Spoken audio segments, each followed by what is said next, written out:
அனைவருக்கும் வணக்கம். மக்கள் சேவையில் என்றும் உங்களுக்காக நான் டாக்டர் திவ்யா, சிறப்பு பொதுநல மருத்துவர். இந்த வீடியோவில் நான் உங்கள்கிட்ட டிஸ்கஸ் பண்ண போகிற டாபிக் என்னென்னாங்க, ஹைப்பர் டென்ஷன், அதாவது இரத்த கொதிப்பு.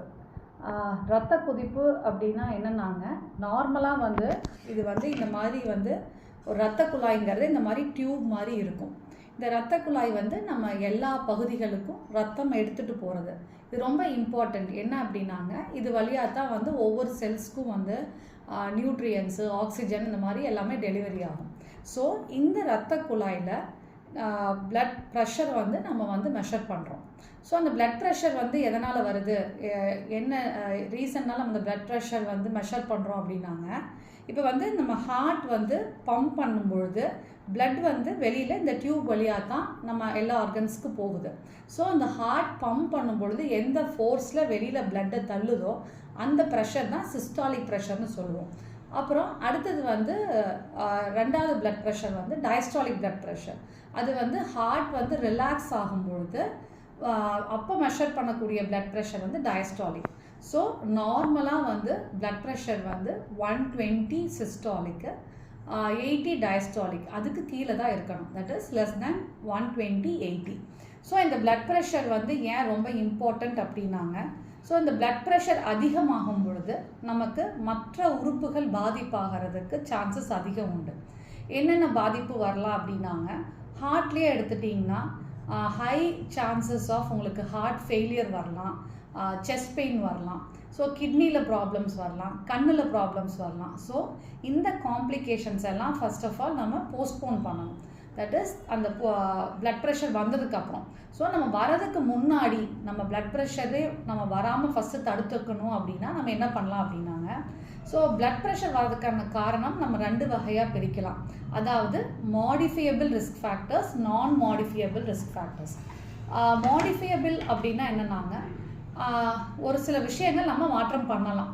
என்னென்ன விஷயம் அப்படின்னாங்க, நம்மளுடைய வாழ்க்கை முறை. அதாவது நம்ம எடுத்துக்கிற உணவில் அதிக உப்பு இருந்தது அப்படின்னா அதை குறைக்கலாம். அப்புறம் நம்ம வெளியில் சாப்பிட்ற நிறைய ப்ரிசர்வ்ட் ஐட்டமில் சால்ட் கண்டென்ட் அதிகமாக இருக்குது. ஸோ அந்த மாதிரி சால்ட் கண்டென்ட் அதிகமாக இருக்கிற ஃபுட்ஸ் எடுக்கிறதுனாலையும் நமக்கு பிளட் ப்ரெஷர் வரலாம். ஸோ இதையும் நம்ம மாற்றிக்கலாம். ஸோ இதெல்லாம் இந்த மாதிரி சில விஷயங்கள், அதாவது உடற்பயிற்சி பண்ணலாம். உடல் பருமனாக இருந்தால் நமக்கு பிளட் ப்ரெஷர் வர்றதுக்கு சான்சஸ் அதிகம் உண்டு. ஸோ அதிகமான உடல் பருமன், அதிகம் உப்பு இருக்கிற ஐட்டம்ஸ் எடுத்துக்கிறது, அதிகமாக ஆல்கஹால் கன்சப்ஷன் பண்ணுறது, ஸோ இந்த மாதிரி விஷயங்கள்னால நமக்கு பிளட் ப்ரெஷர் வரலாம். ஸோ நம்ம இதை எல்லாமே மாற்றம் பண்ணக்கூடிய விஷயங்கள் தான். சிலது மாற்றம் பண்ண முடியாது. என்ன அப்படின்னாங்க, family history of blood pressure. நம்ம அம்மா அப்பாவுக்கு பிளட் ப்ரெஷர் இருந்தாலோ, இல்லை நமக்கு ஏஜ் அதிகமாக நம்ம அந்த பிளட் ப்ரெஷர், அந்த இரத்த குழாய் உங்களுக்கு திக்னஸ் ஸ்டிஃப்னஸ் அதிகமாகும். ஸோ அந்த மாதிரி அந்த ஏஜிங் ஃபேக்டர்.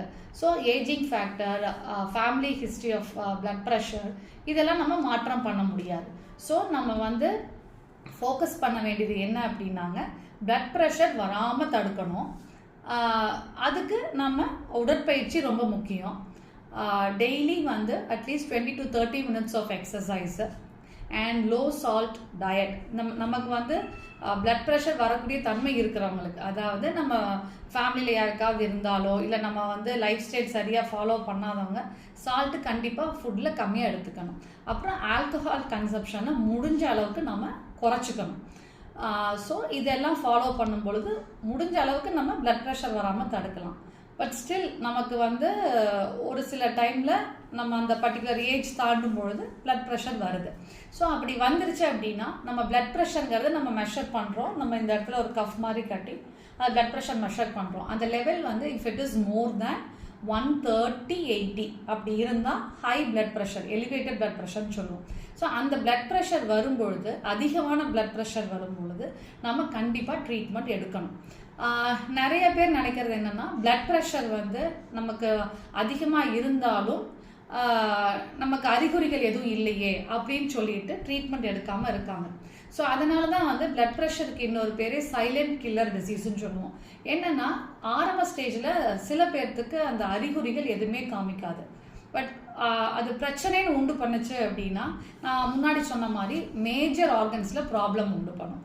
ஸோ டெஃபினட்டாக பிளட் ப்ரெஷர் வந்து எலிவேட்டடாக இருந்தால் நம்ம லைஃப் ஸ்டைல் மாடிஃபிகேஷன் எல்லாம் பண்ணிய பிறகும் நமக்கு அதிகமாக இருக்கும் பொழுது கண்டிப்பாக மாத்திரையை நாம் உட்கொள்ள வேண்டும்.